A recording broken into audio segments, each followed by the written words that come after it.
En accord avec les conditionnements de la personnalité, lorsque vous regardez quelque chose, vous avez immédiatement de quoi le relier à d'autres personnes, d'autres situations. Et lorsque d'autres personnes entrent dans votre champ de perception, il y a ce blabla immédiat, et vous pensez que tout est vrai.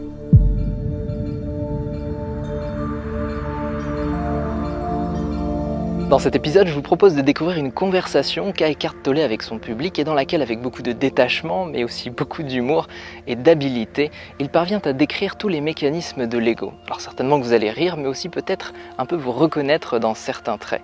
Et nous, je vous propose qu'on se retrouve juste après pour un petit exercice pratique, parce que c'est bien de décrire les concepts, c'est bien de les comprendre, mais si en plus on peut en faire l'expérience, c'est beaucoup mieux. Alors on se retrouve pour 2 minutes d'exercice pratique à la fin de cette vidéo. A tout de suite.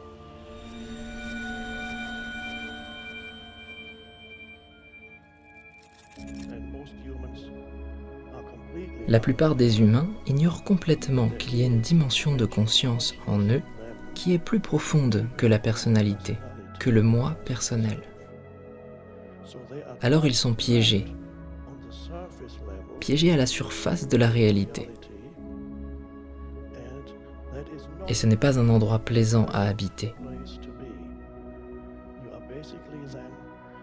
Vous êtes essentiellement pris par les conditionnements de votre identité, par la personne, le moi égoïque. Et vous savez, d'une certaine façon, vous savez que quelque chose ne va pas. Vous savez que quelque part, instinctivement, vous savez qu'il y a quelque chose de très important qui n'est pas encore là et qui manque à votre vie. Quelque chose ne va pas. Et la manière avec laquelle les humains interprètent mentalement ce qu'ils perçoivent et ressentent comme n'allant pas varie d'une personne à une autre. Quelqu'un pourrait dire que ce qui ne va pas réside dans le fait que tous les êtres humains n'ont pas la même religion que nous. Profondément, il y a quelque chose qui ne va pas. Alors nous devrions soit les convertir, soit les tuer. Un autre être humain pourrait dire que ce qui ne va pas est que la société se projette trop à l'extérieur. Bien sûr, beaucoup d'autres choses ne vont pas dans la société, mais qu'est-ce que la société si ce n'est une somme d'individus ? Il y a quelque chose qui ne va pas avec moi et avec mon histoire personnelle. Je suis profondément insatisfait. Pourquoi tant de choses ne vont-elles pas dans ma vie ? Tous ces trucs ne sont pas censés se produire. J'imaginais les choses se produire complètement différemment.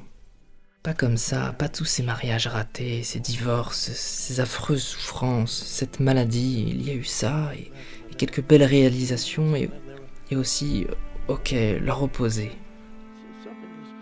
Une partie de moi est toujours en train d'attendre la prochaine chose pour se sentir comblé par la possession, la reconnaissance. Il y a un manque.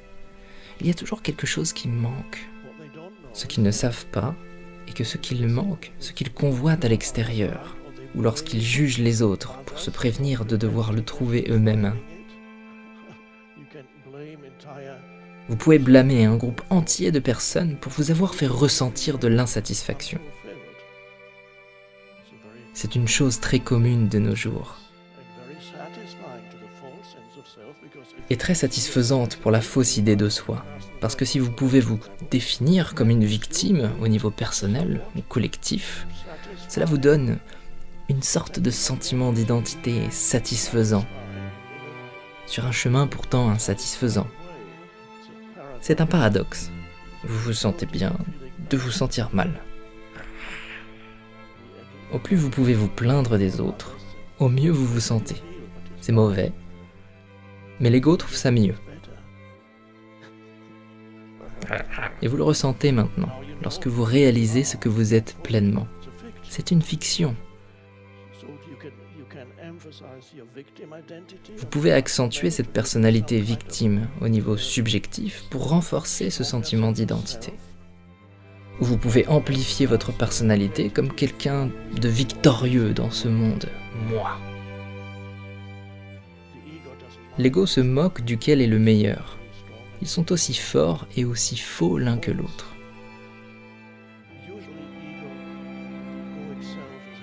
Habituellement, le terme ego, l'ego, est interprété par les gens comme quelqu'un qui a une haute estime et un sens exagéré de lui-même, qui pense qu'il est meilleur que les autres.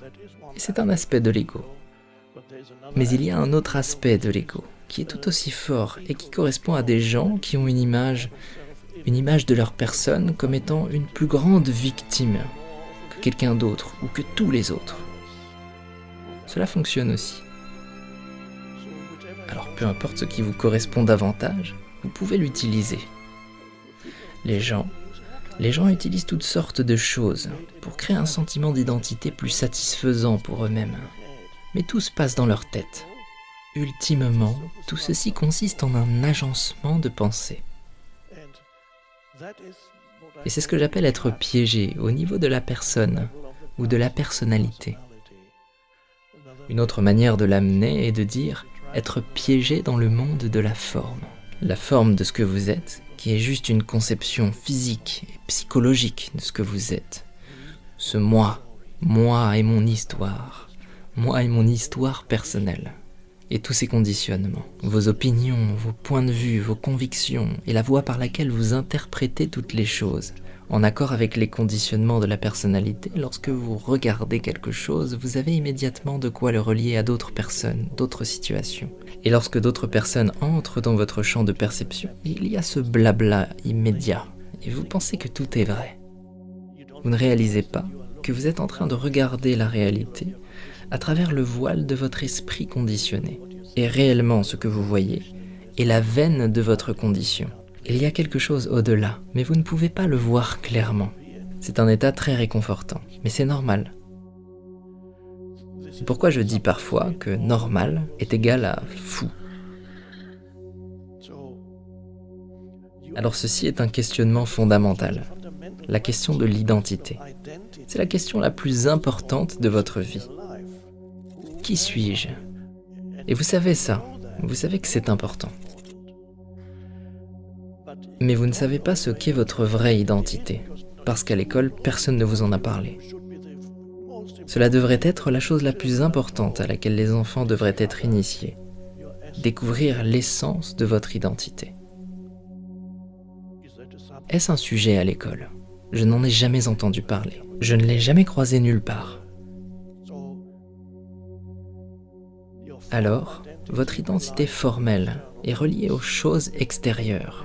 Vous vous comparez aux autres. Et en fonction de ce qui est le plus approprié, vous amplifiez les aspects de votre personnalité dans lesquels vous êtes un petit peu supérieur. Et vous obtenez une construction mentale. Cela peut être l'histoire de votre famille, que vous êtes issu d'une famille, pas tellement dans le nouveau monde de maintenant, mais dans l'ancien monde, un peu plus imprégné par la culture traditionnelle européenne. Vous pensez en arrière, vous avez votre histoire familiale, vos ancêtres, et cette longue lignée d'ancêtres qui reviennent. Et ils sont tous plus importants que le reste de la population, et vous devez ressortir de cette longue lignée d'ancêtres, et cela renforce votre identité. Vous avez peut-être un titre. Dans certains pays, ils ont toujours des titres. Vous grandissez comme une petite fille de 10 ans et on vous appelle Lady. Maintenant, si vous êtes piégé avec ça, ça n'est pas facile. On vous a attribué un sentiment de particularité. Et vous savez, l'essentiel, le corps de votre identité, est maintenant relié à vos ancêtres. Et cela peut vous attraper dès votre lit de naissance. Et vous ne saurez jamais que vous êtes pris par ce sentiment d'identité illusoire. Maintenant, la plupart des gens n'ont pas ça, mais ils peuvent avoir d'autres choses. Ils peuvent avoir plus de possessions que les autres, léguées par leur famille, ou ils ont peut-être des réalisations. Ils sont partis de rien et ils ont réalisé ceci et cela. Et ils s'identifient à ces accomplissements et ces possessions matérielles. Et cela peut vous donner un grand sentiment d'identité aussi. Ici, c'est chez moi. Tout ça, c'est à moi. C'est beau, hein? Et même si vous avez un titre aristocratique, Lady Diana, par exemple, pour revenir dans le passé, elle ne se sentait pas comblée ni par son titre, ni par ses ancêtres qui remontent à des centaines d'années en arrière. Elle était très malheureuse. Et c'est assez normal. Vous avez votre identité, vous êtes piégé à l'intérieur. Il y a toujours en arrière-plan ce sentiment de mal-être. Et bien sûr, vous pourriez avoir un corps plus beau que celui des autres. Vous pouvez vous focaliser sur ça. Et ça vous donnera un sentiment de supériorité par rapport aux autres. Et c'est temporairement une bonne chose. Puis les années passent. Puis un jour vient, où quand vous regardez dans le miroir, quelque chose a changé. Ce joli corps, si fort, ou si cher, peu importe quel peut être le cas.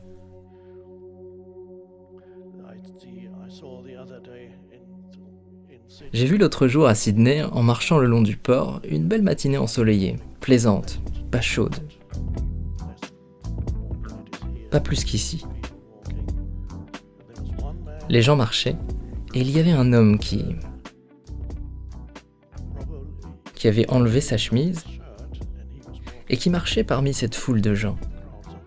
Et une étrange coïncidence s'est produite. Cet homme, bien sûr, devait avoir très chaud parce que pour qu'il se sente contraint d'enlever sa chemise, mais une étrange coïncidence, il avait le physique le plus incroyable.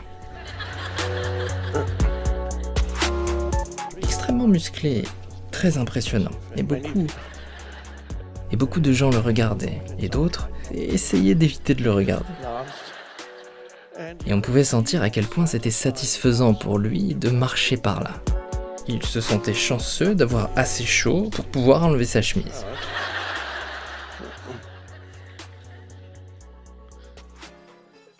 Et bien sûr, il y avait d'autres égos, des identités égotiques, marchant et le regardant, qui se sentaient diminués.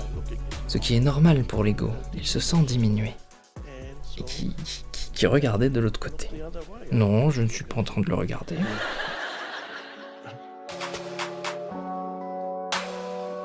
Et c'est normal pour l'ego de se sentir diminué parce qu'il est toujours en train de se comparer aux autres. Et ensuite, l'ego, parfois, essaie de compenser encore. Vous avez besoin d'arranger votre identité quelque peu lorsque vous essayez de compenser cette diminution. Par exemple en disant juste quelques pensées qui compensent le rabaissement de l'ego. Et il y a toutes ces pensées inconscientes. Par exemple, une pensée qui arrive. Oh, regarde ce clochard des plages là-bas. Je parie que tout ce qu'il fait, c'est traîner autour de la plage et surfer toute la journée. Il n'a rien dans la tête. Et je pense que ça vous aide à vous sentir mieux un petit moment.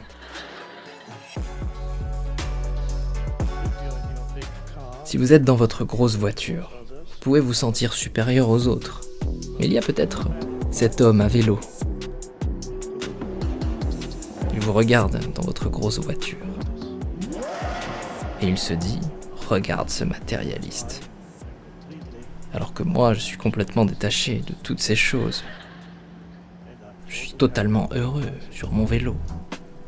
Parce que je suis au-delà de tout ceci. C'est un très subtil, soi-disant, ego spirituel.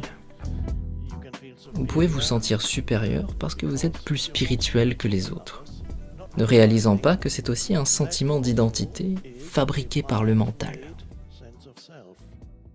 Une identité façonnée par l'esprit. C'est fascinant. Et beaucoup de gens portent une personnalité très malheureuse et essentiellement difficile, douloureuse, qui se plaint ou qui est insatisfaite. Et c'est ce qu'ils pensent être. C'est un conditionnement de l'esprit. Et l'émotion qui l'accompagne est aussi un conditionnement de votre esprit. Et alors, la question qui se présente, d'accord, si je ne suis pas ça, qui suis-je ? Et c'est la question la plus importante que vous pouvez vous poser. Maintenant, dans la culture populaire, on vous dira que cette question, ça n'a pas plus de sens que ça.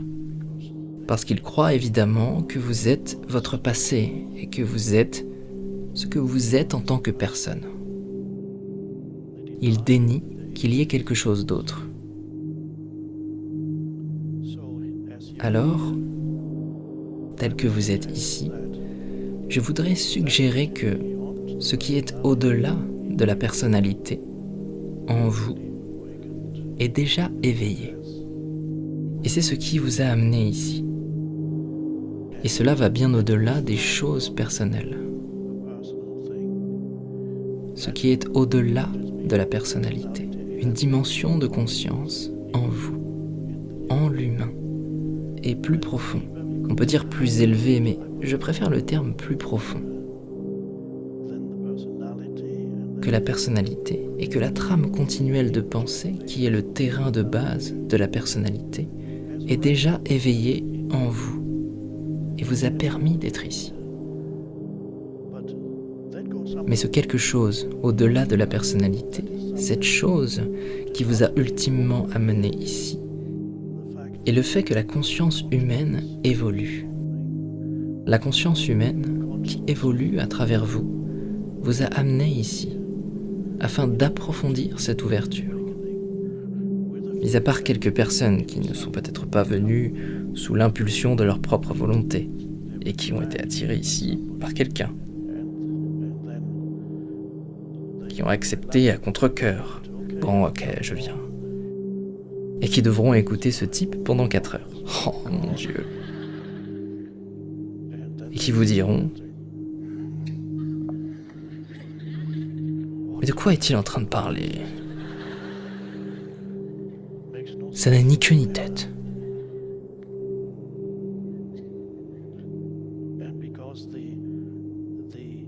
Et parce que les mots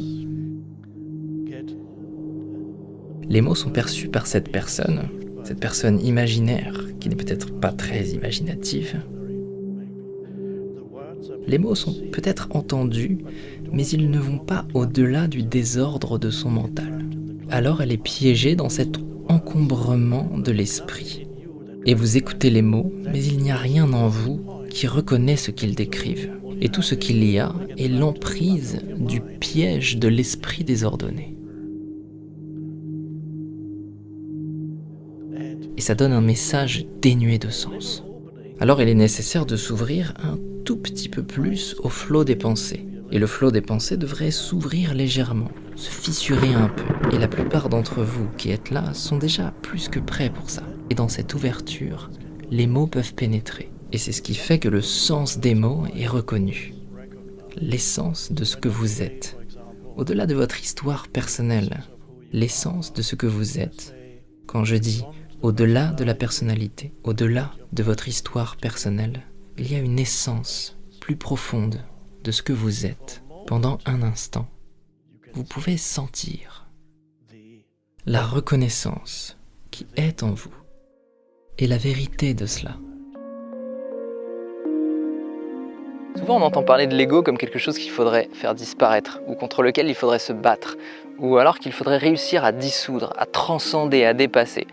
Alors qu'en fait, fondamentalement, l'ego c'est simplement un logiciel d'exploitation qui se trouve en surface, qui permet d'appréhender la réalité de manière très intuitive, très spontanée. On est tous un peu programmés pour avoir cette compréhension, cette lecture de la vie, mais simplement il y a d'autres manières d'appréhender les choses. Il y a d'autres manières de faire l'expérience de la vie, de faire l'expérience de la conscience qui est en soi. Et je voudrais donc partager avec vous maintenant un exercice qui va durer 2 minutes, vraiment c'est très simple. Et à partir du moment où vous vous entraînez à faire cet exercice, vous allez ressentir en vous ce qui a été évoqué dans cette vidéo. La consigne, elle est toute simple. C'est parti. Vous allez concentrer votre attention sur la base du nez, l'espace entre la base du nez et le haut des lèvres, juste là, cette toute petite surface ici. Et vous allez sentir l'air qui rentre et l'air qui sort. Et vous allez focaliser votre attention uniquement sur cette sensation. Et vous allez voir que pendant tout ce temps, alors il va y avoir une petite musique un petit peu douce, un petit peu sympa. Fermez les yeux, restez avec ça. Ou alors vous pouvez garder les yeux ouverts, peu importe. Et vous allez voir que il va y avoir une conversation intérieure qui va se lancer. Vous allez avoir des commentaires, vous allez avoir des opinions, vous allez avoir des idées. Il va y avoir une sorte de blablabla intérieur. Laissez le truc se faire et restez focalisé sur la sensation. Et petit à petit, essayez de vous extraire de ça comme si la conversation intérieure, comme si les pensées à l'intérieur, c'était quelqu'un qui vous parle mais qui vous intéresse pas trop en fait. Vous le laissez parler mais vous l'écoutez pas trop. Vous le laissez faire son truc. Et c'est comme si petit à petit vous pouviez vous éloigner de cette personne qui vous parle, tu vois, et tu le laisses. Et à un moment donné, il va arrêter de parler. Et tu vas faire l'expérience de quelque chose en toi qui n'est pas un commentaire, qui n'est pas une idée, qui n'est pas une opinion, qui est juste une sensation, juste un état en fait. Juste un état de conscience, un état d'être qui est calme, serein, qui s'en fout de ce que l'autre y raconte. Et cet état-là, il est profondément salvateur. Et dans ces 2 minutes, je te demande juste de focaliser ton attention sur cette sensation et de laisser ton esprit retrouver cet espace de manière totalement naturelle et intuitive. 2 minutes. C'est parti.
Et peut-être que pendant ces 2 minutes, tu as fait cette expérience de constater que, même si ça a duré que quelques secondes, il y a eu un moment de vide, comme un vide mental.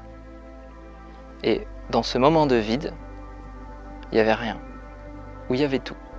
C'est une sensation qui peut être comme si d'un seul coup on était libéré d'un poids, libéré d'une pression.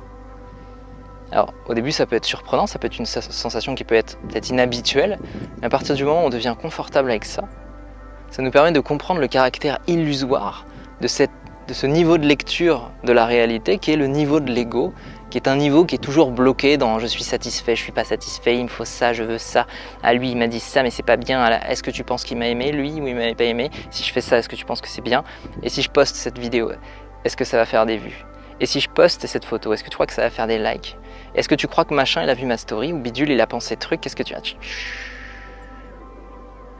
Tu te retrouves comme ça, dans cet espace, où tu es tranquille. Tu vois, il y a un avion qui passe, et tranquille.